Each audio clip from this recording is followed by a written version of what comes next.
Hey guys. Okay, so I'm taking a couple risks here in that I hope to get this done in one take. I have a fair amount I'd like to talk about, and as y'all probably know, I tend to ramble from time to time, so we'll see how it goes. Here's my square. This is the area around the World Heritage Site of Abu Mena, which is located in the northwestern corner of the Nile River Delta.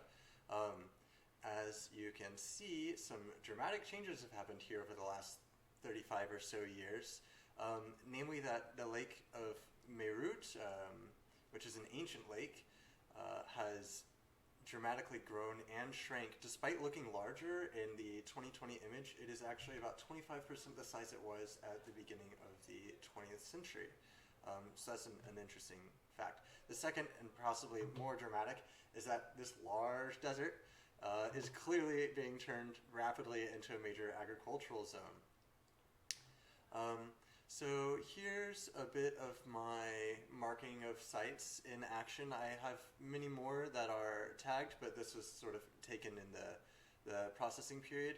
The ESs that you see labeled are abbreviations for exposed structures, and these are areas where I drew a polygon and there's more than one structure inside of the polygon.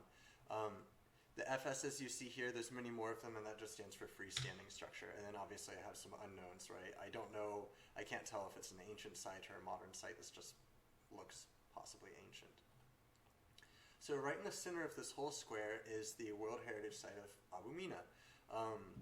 Abu Mena, Saint Minas, was a saint who was martyred in the early 4th century, and this area became a major site of cult worship. He's buried here, and to this very day, this is a major visiting site. It was turned into a World Heritage Site in 1979 and is on a list of endangered World Heritage Sites since 2001. And you might see here the reason why when I changed the image back to 2009, there's a pretty stark difference. So the area I've highlighted here, you can see that there's a large field of ruins, and that is the main site of the pilgrimage site of St. Mena. So there's the large basilica, which you can see in the lower right-hand corner. Just north of that is the town that popped up around it to support pilgrims. So there's a lot of what are called zinidokia, or basically hotels for pilgrims. And then to the left, the less clear ruins here was the town for locals who lived there. Just to show you in some detail, I've taken some site surveys and overlaid it so you can really see what's here. When you flip to today, 2020, you can see that there's some dramatic issues with what can and can't be seen. So there's a lot to be done. This has to do with the forced rising of the water table in the area. There's a large reservoir under Abu Mena. This little lake here is actually a spring, so that's always been there, and actually holy water was taken out of there and given to pilgrims until the site was formally destroyed in about the 8th century, and then continued as a very small medieval town. So this is what it looked like in 2009. So there's a bit of a dramatic difference here. Not only that, but this is only the main site. The site itself is much, much bigger. There's many freestanding structures and many more within here that were easy to see in 2009 and much more difficult to see here. Now, I had many satellite overlays, dates to choose from, so I did make sure that it wasn't a seasonal change that I was seeing. This really is happening over an extended period of time. It's not just like a winter, summer sort of phenomenon. Here's other instances that have taken place with the rapid growth of agriculture. On the left, you can see what is a collection of open structures, and then by 2020, it is turned into farmland. This is very common among the sites I've been looking at, and I just thought this was a nice dramatic example. In the northeast corner, this is the site of the Port of Marea, and this was once a sort of major port city that was on the outskirts of Alexandria. On the left you can see the imagery from 2020, on the right you can see it from 2009. I chose the 2009 imagery because it's very clear to see what's going on. ES2001, so that's actually two structures. We have a large bathhouse here and some sort of warehouse structure just to the right of it. This is an olive press sort of factory. My sources here come from several major excavations by a Polish institution, and there's some confusion about exactly what this is versus what 004 is. Which one exactly is this olive press that they're trying to describe? And an olive press itself would be small, so I don't know why it would be this whole building, versus what they're saying is a late Roman home. And up here we have 003, which is a large basilica. The bits of rubble jutting out into the water are ancient piers or quays. If you look at site ES2005 in the northeast, you can really see some dramatic change over time. On the left we see 2009, and on the right we see 2020. So with the rising water levels that we've seen of the water table in the south, it seems to be affecting the Lake Meerut as well, as this is being quickly inundated. So it's this sort of funny phenomena of the lake itself is shrinking, but at the same time the water level is rising. So what exactly is going on here, and how do we navigate these sorts of issues? If we move on to the northwest corner of my square here, at the other end of Lake Meerut, this is the site of Taposiris Magna, which was another ancient town and is today still built up as partially as a tourist site. An issue here that I have to contend with is what is a disturbance, what is a threat? So you can see here, I'll give you a brief tour of what's going on. So we start with ES1002, that is a major temple site that is standing and is still was somewhat reconstructed, but not entirely, mostly conserved, and is built up as a tourist site today. So tourists can come in here and walk around. Not only that, but there are tunnels. This was partially the site of the Battle of El Alamein in the Second World War, and so there's tunnels where World War II soldiers fought and died here. So that also adds a level of what are those tunnels a disturbance, or is that really part of history now? What is this? What is and isn't a disturbance?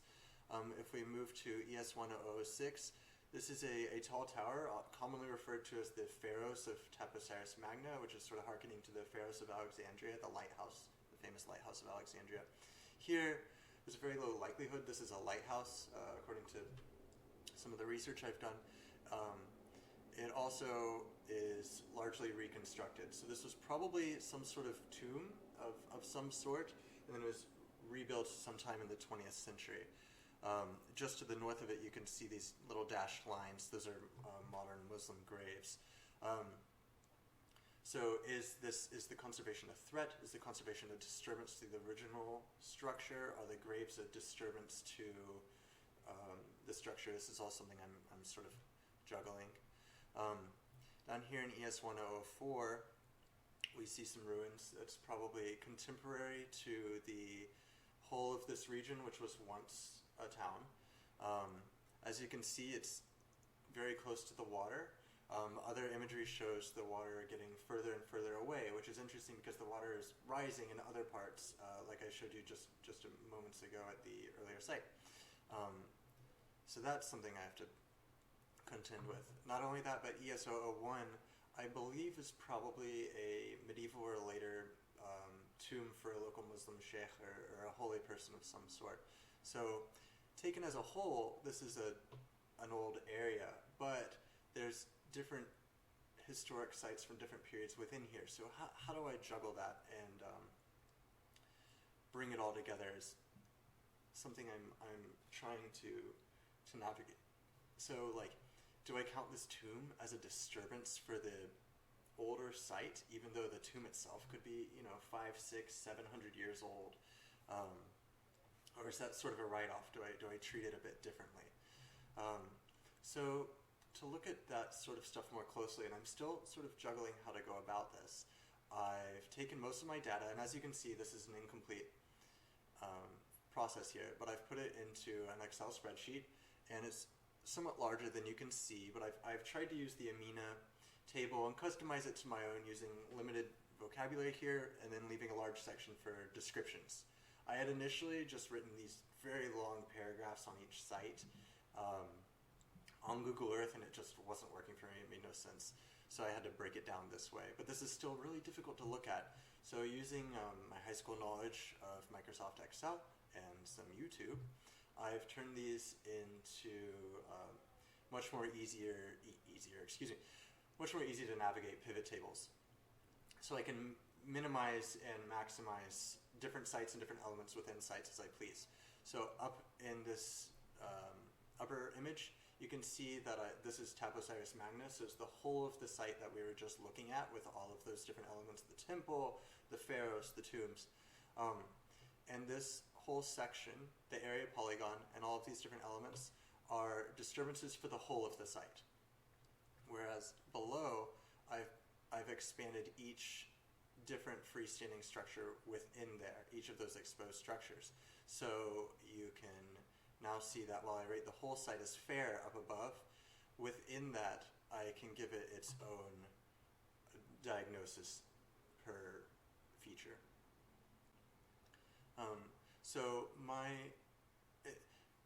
The idea is that eventually I'd be able to make this as a database and look at huge amounts of trends. But of course, it's not like I have a million sites to use, so I don't have all the data in the world. I don't have hundreds and hundreds of features and sites to make a comparison. I only have 30 to 50. So that being said, we can still see some trends beginning to appear.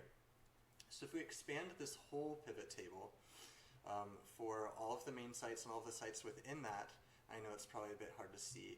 You can see that both Taposiris Magna, the site I was just showing you, and the Port of Marea, the port, so both of those are along that lake, Merud. Most of those areas are rated as fair or good, whereas in the rest of the area that's becoming a strong agricultural system, I rate mostly as bad or fair, or very bad, or worse.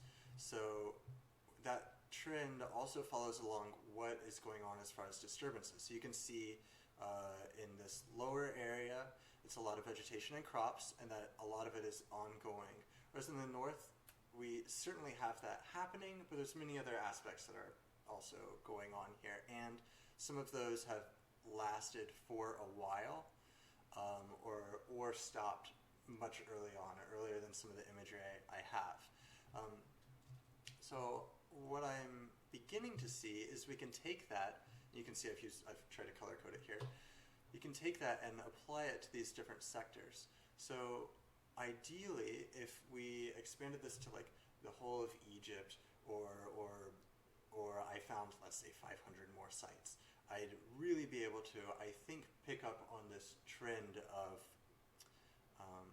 what kind of threats are going on and what kind of disturbances are going on where, and be able to apply that to why. So my next step, and if you guys have some input or thoughts on this, I'd be very grateful. I think, because I've written a paper on Abu Mena, the ancient site itself, before in a very detailed way, that I'd like to perhaps try something new and explore disturbances and threats along the lake, and perhaps how this lake has changed over time and what is really affecting that, versus the agricultural phenomena that's happening here, even though I do find it really interesting. Some elements I've left out here are these unknowns and other freestanding structures. So many of the sites surrounding Abu Mena, I have a feeling, are these things called lavra. And lavra were basically monasteries where monks could live together collectively but separately at the same time. So they'd essentially be hermits all living in their own little homes near each other, and perhaps only gathering together for prayer and similar activities during the day.